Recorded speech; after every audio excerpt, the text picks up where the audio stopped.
Halo semuanya, kembali lagi nih di Matematika Wajib bersama Pak Angga ya.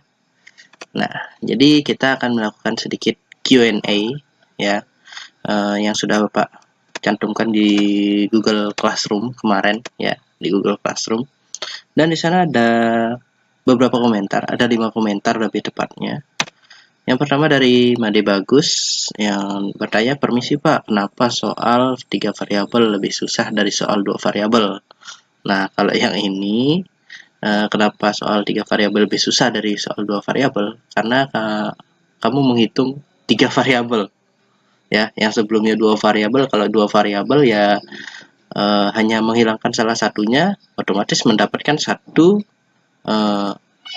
variabelnya. Nilai dari satu variabelnya kan sisa tinggal lagi satu nih ya. Jadi lebih gampang untuk menghitungnya. Nah, kalau 3 variabel perlu mengeliminasi 2 variabel untuk mendapatkan salah satu variabelnya dulu ya. Jadi agak lama prosesnya gitu. Nah, di sini untuk Okta Karyani, jadi permisi Pak, saya mau bertanya tentang materi pertidaksamaan rasional dan irasional. Itu ya saya belum paham Pak. Oke, kita akan bahas nanti. Terus di sini juga ada Dexmon Ira. Jadi Om Swastiastu Pak, saya mau bertanya tentang cara menghitung SPLTV dan pertidaksamaan rasional sama seperti waktu PTS itu Pak. Nah, saya masih tidak terlalu mengerti suksma. Nah, untuk pertidaksamaan rasional ini sama Ayu Okta juga mirip ya pertanyaannya ya. Nah, untuk yang ketiga ada Satria Manik. Satria Manik ini Om Swastiastu Pak, saya mau bertanya tentang sistem persamaan linear 3 variabel yang menyelesaikan sistem persamaan linear 3 variabelnya. Jadi cara substitusi dan eliminasi. Itu yang saya kurang paham. Oke. Ini juga sama ya, Dexmon Ira dan juga Satria Manik sama ya. Mirip-mirip ya.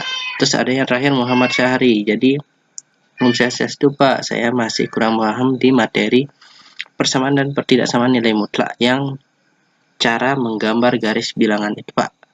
Saya tidak terlalu mengerti arah tanda panahnya. Oke. Jadi untuk pertama kita akan bahas tentang Ayu Okta Karyani ya, yang tentang materi pertidaksamaan rasional dan irasional dan juga Dexmon Ira ya. Nah, ini dia pertanyaannya. Jadi untuk Dexmon Ira yang pertidaksamaan rasional ya. Pertidaksamaan rasional ya. Nah, di sini Bapak berikan ada 2 perbandingan nih ya.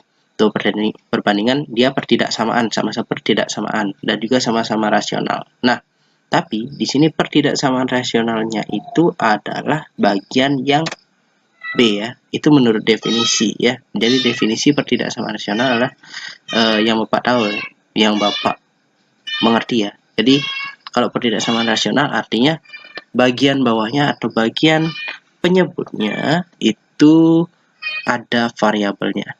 Jadi yang di B kan ada X plus 3 ya di bagian bawah ya. Jadi karena ada bagian X plus 3 di bawah, berarti dia disebut pertidaksamaan rasional. Begitu ya.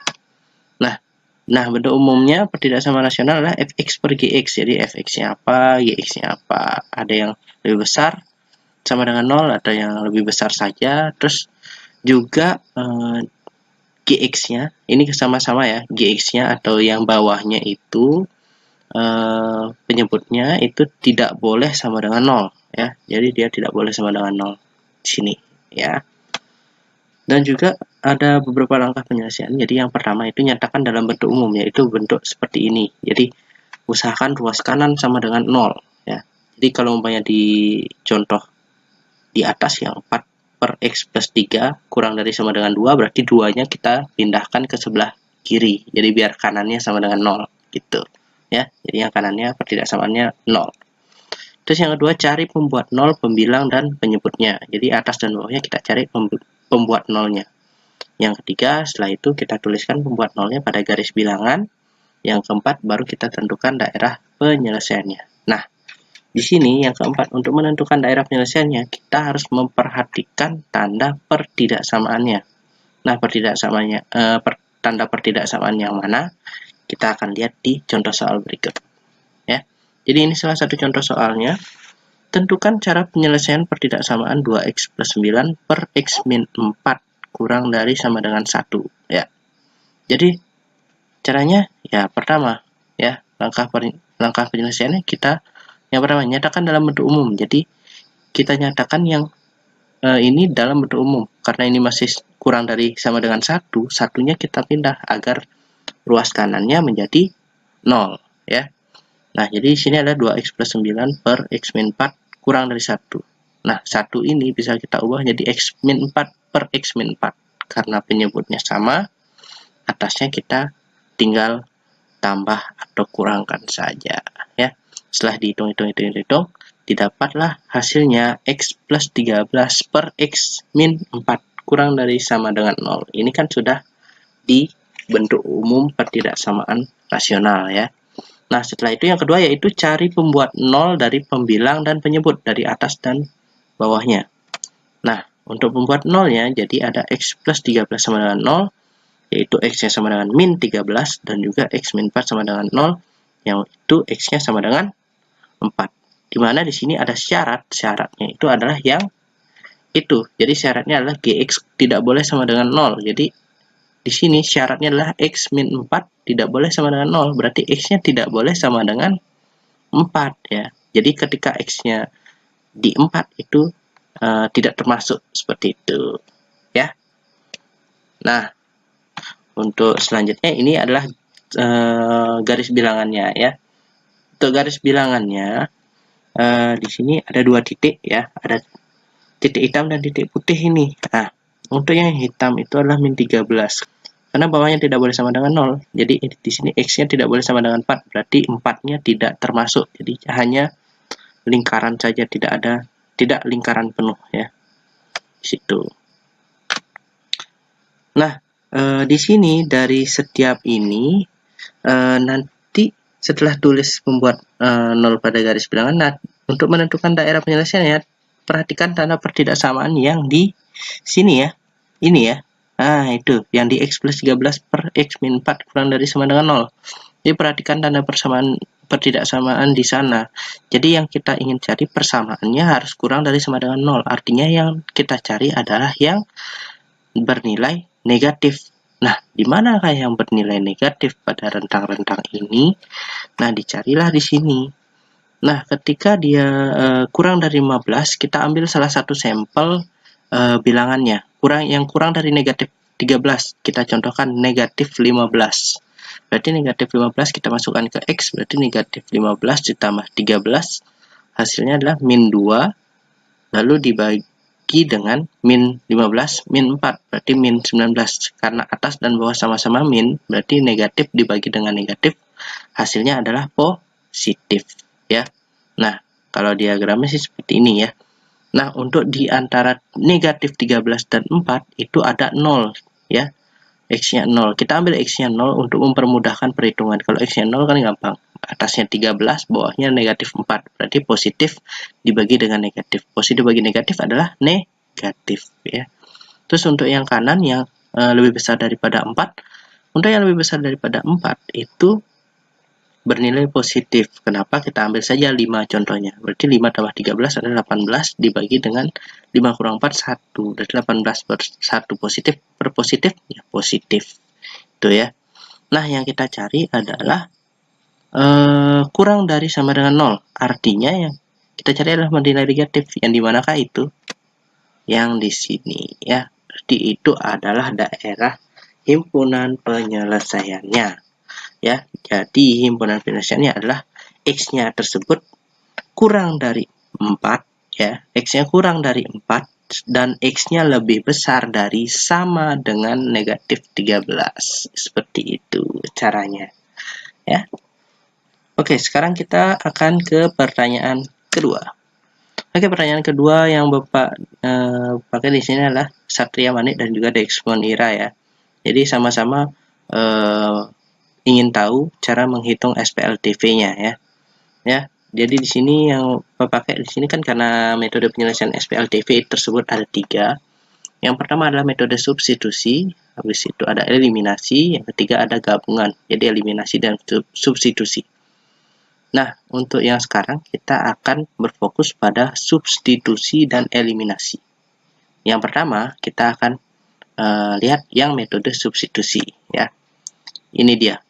Jadi untuk metode substitusi dan eliminasi nanti soalnya sama ya, cuman beda cara saja ya. Nah, untuk substitusi kita lihat di sini.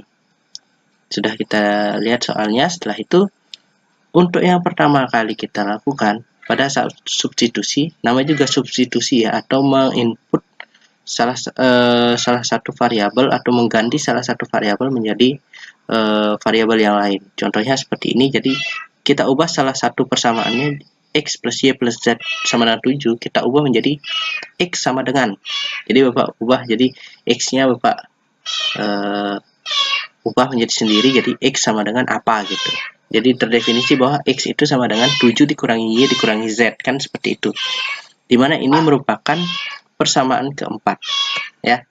Nah, selanjutnya kita substitusikan persamaan keempat ini ke persamaan kedua, yaitu X kurang Y tambah Z. Jadi X-nya sekarang kita ganti. Jadi X yang ada di X negatif Y tambah Z sama dengan 5, kita ganti dengan 7 kurang Y kurang Z. Ya. Maka didapatkan seperti itu. Jadi 7 dikurangi Y dikurangi Z, itu dikurangi dengan Y tambah Z sama dengan 5. Nah, setelah kalian hitung-hitung, didapatkanlah 7 dikurangi 2Y sama dengan 5. 7-nya dibawa ke ruas kanan, dapatkan negatif 2Y sama dengan negatif 2. Berarti Y-nya sama dengan 1. Kita sudah dapatkan Y-nya sama dengan 1. Ya. Nah, untuk selanjutnya, kita mensubstitusi persamaan keempat ini ke persamaan ketiga. Sehingga, sama seperti tadi, X-nya kita ganti menjadi 7 dikurangi Y dikurangi Z. Didapatkanlah 4 dikalikan dengan, karena X-nya diubah menjadi 7 dikurangi Y dikurangi Z, berarti 4 kali 7 kurang Y kurang Z dikurangi 2Y tambah Z sama dengan 10. Dihitung-hitung, dapatkanlah negatif 6Y dikurangi 3Z sama dengan negatif 18. Nah, di sini Bapak membagi semuanya tersebut dengan negatif 3. Karena untuk memudahkan perhitungan ya. Kita bagi negatif 3 karena sama-sama punya negatif 3 di sana ya. Kita bagi menjadi sisanya adalah 2Y tambah Z sama dengan 6 ya. Nah, ini udah bentuk yang paling sederhana. Karena udah bentuk yang paling sederhana, Bapak masukkan ke persamaan ke-5. Kita mendapatkan persamaan ke-5. Nah, untuk persamaan, setelah kita mendapatkan persamaan ke-5 tersebut, substitusi Y sama dengan 1 yang sudah kita dapatkan tadi ke persamaan 5 untuk mendapatkan Z-nya. Ya. Jadi, didapatkan 2 dikalikan dengan 1 ditambah Z sama dengan 6. Nah, berarti 2 tambah Z sama dengan 6. Berarti Z-nya adalah 4. Seperti itu. Setelah didapatkan dua nilai variabel Y dan Z, ini kan sudah dapat Y dan Z-nya. Nah, substitusi Y dan Z tersebut ke persamaan 1, 2, ataupun 3. Yang manapun yang kalian mau tidak masalah. Ya. Dimana di sini Bapak menginput ke persamaan pertama. Jadi, X tambah 1 tambah 4 sama dengan 7. Berarti X-nya sama dengan 2. Maka didapatkanlah nilai X, Y, Z adalah 2, 1, dan 4. Itu. Nah, lanjut di sini untuk metode eliminasi. Jadi, contoh metode eliminasi kita sama pakai soalnya. Bedanya cuma di prosesnya saja. Ya. Jadi, kalau eliminasi ini, ya tinggal eliminasi saja. Ya, tidak perlu mengubah apapun ya. Jadi yang pertama di sini eliminasi, kalau Bapak sih eliminasi persamaan 1 dan 2 ya. Sehingga nanti kalian akan langsung mendapatkan nilai Y ya. Karena kalian eliminasi, X-nya kan sama-sama dengan X kurang X ya, habis. Z kurang Z habis. Berarti Y dikurangi negatif Y sama dengan 2Y. Jadi 2Y sama dengan 2. Hasilnya Y sama dengan 1. Nah, selanjutnya setelah ini agak sedikit panjang nih. Eliminasi, sekarang eliminasi persamaan 2 dan 3. Karena variabel Y sudah didapatkan. Jadi, kita eliminasi variabel Y dari tahap ini. Ya. Selalu kita eliminasi variabel Y di sini. Nah, di sini adalah X dikurangi tambah Z sama dengan 5. Nah, untuk mengeliminasi Y-nya, otomatis kita harus menyamakan Y-nya ke di atas dan di bawah. Ya. Nah, yang dimana di sini yang di atas kita kalikan 2, yang di bawah persamaannya kita kalikan 1. Sehingga didapatkan adalah 2x kurangi 2y tambah 2z sama dengan 10. Bawahnya juga adalah 4x kurang 2y tambah z sama dengan 10. Kita kurangi, ternyata masih ada, yaitu negatif 2x tambah z sama dengan 0. Di sini, karena tidak bisa diapa-apakan, kita menjadi dapat persamaan keempat, persamaan yang baru. Nah, yang selanjutnya eliminasi 1 dan 3. Eliminasi 1 dan 3 karena variabel Y sudah didapatkan sama seperti tadi.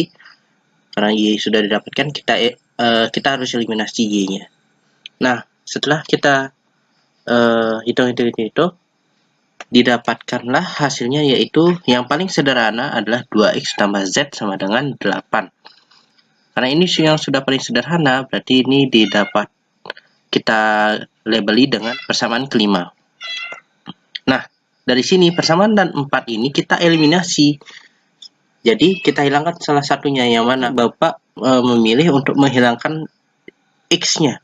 Kan kita akan langsung mendapatkan 2z sama dengan 8, berarti z-nya sama dengan 4.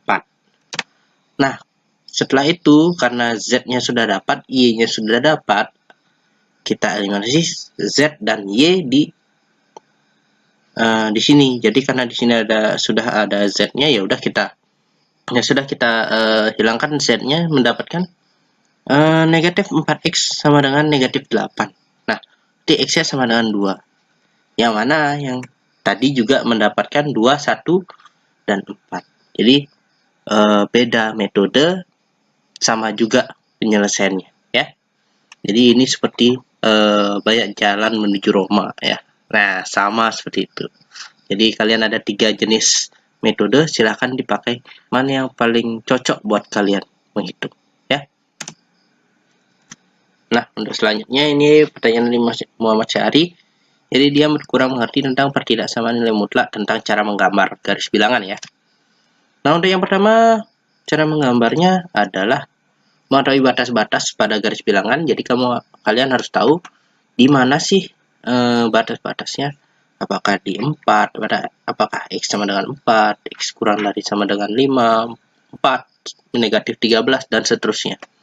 Terus yang kedua, perhatikan tanda pertidaksamaannya.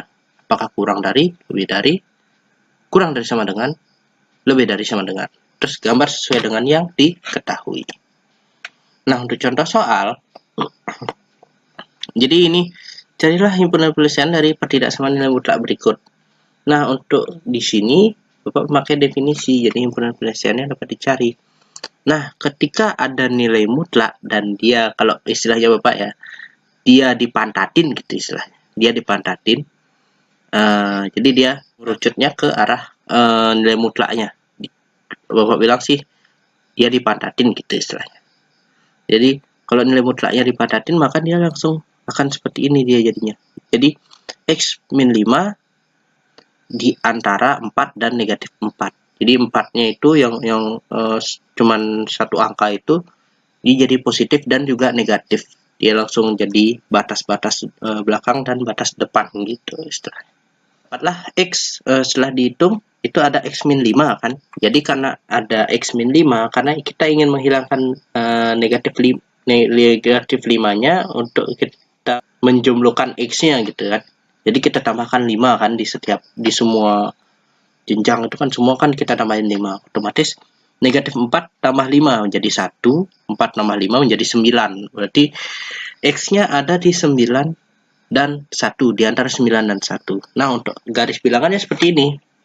Jadi garis bilangan tetap x-nya ada di antara 1 dan 9. Berarti, nah, di situ dia. Ya, himpunan penyelesaiannya ada di sana. Dan juga di sini karena dia isi sama dengan ya, kurang dari sama dengan atau lebih dari sama dengan, maka titiknya adalah penuh ya, tidak titik kosong. Cuman bulat gitu aja, bukan itu, tapi titik penuh ya. Nah, untuk himpunan penyelesaian yang ini, untuk yang kedua adalah Carilah himpunan penjelasan dari pertidaksamaan nilai mutlak X min 3 lebih besar sama dengan 7. Berarti menurut definisi ini karena dia kalau Bapak istilahnya dia menganga ke arah pertidaksamaannya, menganga ke arah pertidaksamaannya gitu. Jadi kalau dikasih muka gitu, kalau dikasih muka ya dia jadi 2. Nah, kalau kasih muka dia mecah. Nah, kalau dikasih pantat malah nyatu lah gitu istilah. Nah, kalau karena dikasih muka ya udah dia berarti pecah dia, ya, pecah. Nah, di sini jadinya X plus 3 kurang dari sama dengan negatif 7 atau X plus 3 lebih besar sama dengan 7, ya. Jadi seperti ini dia nanti hasilnya. Jadi bisa seperti ini ya. Kalian bisa langsung ini menurut definisi ya. Bisa jadi seperti itu.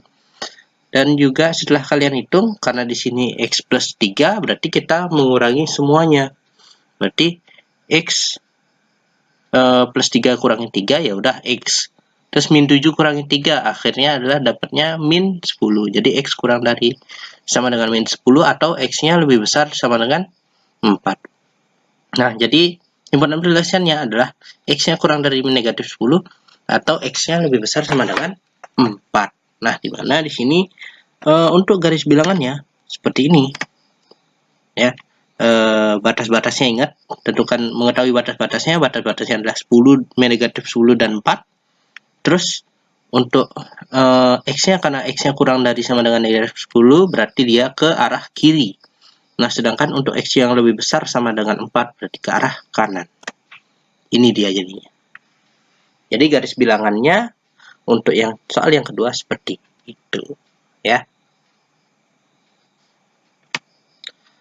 Nah, sekarang kita akan contoh soal lagi sekali ya. Mungkin masih mungkin yang tadi masih gampang ya. Nah, sekarang kita akan cari yang lebih susah soalnya. Nah, di sini carilah himpunan penyelesaian dari pertidaksamaan nilai mutlak. Nah, kalau ini kedua-duanya nih punya nilai mutlak. Nah, gimana ini? Depan belakang ada nilai mutlaknya. Nah, sekarang caranya di sini ada suatu definisi nilai mutlak. Ketika ada nilai mutlak A, jadi kalian bisa ubah menjadi A dikuadratkan. Jadi kalian bisa jadikan seperti itu. Maka dari itu, X plus 1 kuadrat kurang dari sama dengan 2X min 3 kuadrat. Jadi kalian bisa ganti seperti itu. Setelah itu kalian bisa pindah ruas. Dari ruas kanan itu kalian pindah ke ruas kiri. Sehingga mendapatkan X plus 1 kuadrat dikurangi 2X min 3 kuadratkan. Kurang dari sama dengan 0. Nah, di sini karena ada persamaan istimewa ya. Jadi di sini sifatnya ada A kuadrat dikurangi B kuadrat, itu bisa kalian pecah jadi A plus B dikalikan dengan A min B ya. Jadi kita anggap A-nya itu X plus 1, B-nya adalah 2X min 3. Berarti X plus 1 ditambahkan dengan 2X min 3 ya, ini A plus B. Terus X min 1 kurang 2X min 3 berarti A min B kurang dari sama dengan 0. Nah, setelah dihitung-hitung dapatlah 3X min 2 dikalikan dengan negatif X plus 4, yaitu kurang dari sama dengan 0. Nah, setelah itu didapatkanlah 3X min 2 kurang dari 0 atau negatif X plus 4 kurang dari sama dengan 0. Kita hitung lagi, jadi 3X kurang dari sama dengan 2 atau negatif X kurang dari sama dengan negatif 4 itu ya, negatif 4. Nah, karena di sini 3X berarti X-nya 3-nya dibawa ke sebelah kanan menjadi pembagian, menjadi X kurang dari sama dengan 2/3 atau X lebih besar sama dengan 4. Nah, ini kenapa dia bisa berubah tanda? Karena dia dikalikan dengan negatif 1. Jadi negatifnya ini karena dia pindah. Kan ini karena dikalikan negatif 1 ya, dia pindah. Maka dari itu X-nya lebih besar. Jadi tandanya itu pindah jadi sebaliknya gitu ya. Dari lebih besar jadi lebih kecil gitu aja. Nah, untuk garis bilangannya, jadi dia seperti ini. Jadi X-nya di sini batasnya adalah X-nya 2/3 dan juga X-nya adalah 4. Nah, di sini karena dia sama dengan berarti titiknya full ya. Nah, karena dia X-nya kurang dari sama dengan 2/3, berarti dari arah 2/3 ke arah kiri, ya. Dan juga di sini X-nya lebih besar sama dengan 4, berarti dari 4 ke arah kanan, ya. Nah, seperti itu dia garis bilangannya, sorry, ya. Nah, ini untuk tugas berikutnya, ya. Karena kita sudah selesai dari 5 pertanyaan, kita sudah selesai semua. Nah, di sini Bapak punya tugas untuk kalian, yaitu pelajari materi selanjutnya, yaitu ada materi fungsi, ya. Nah, fungsi ini nanti di hari Senin, tanggal 16 November, kita akan adakan sesi tanya jawab live di Google Meet, ya, mengenai materi fungsi ini. Jadi, silahkan kalian pelajari, silahkan kalian siapkan pertanyaan kalian.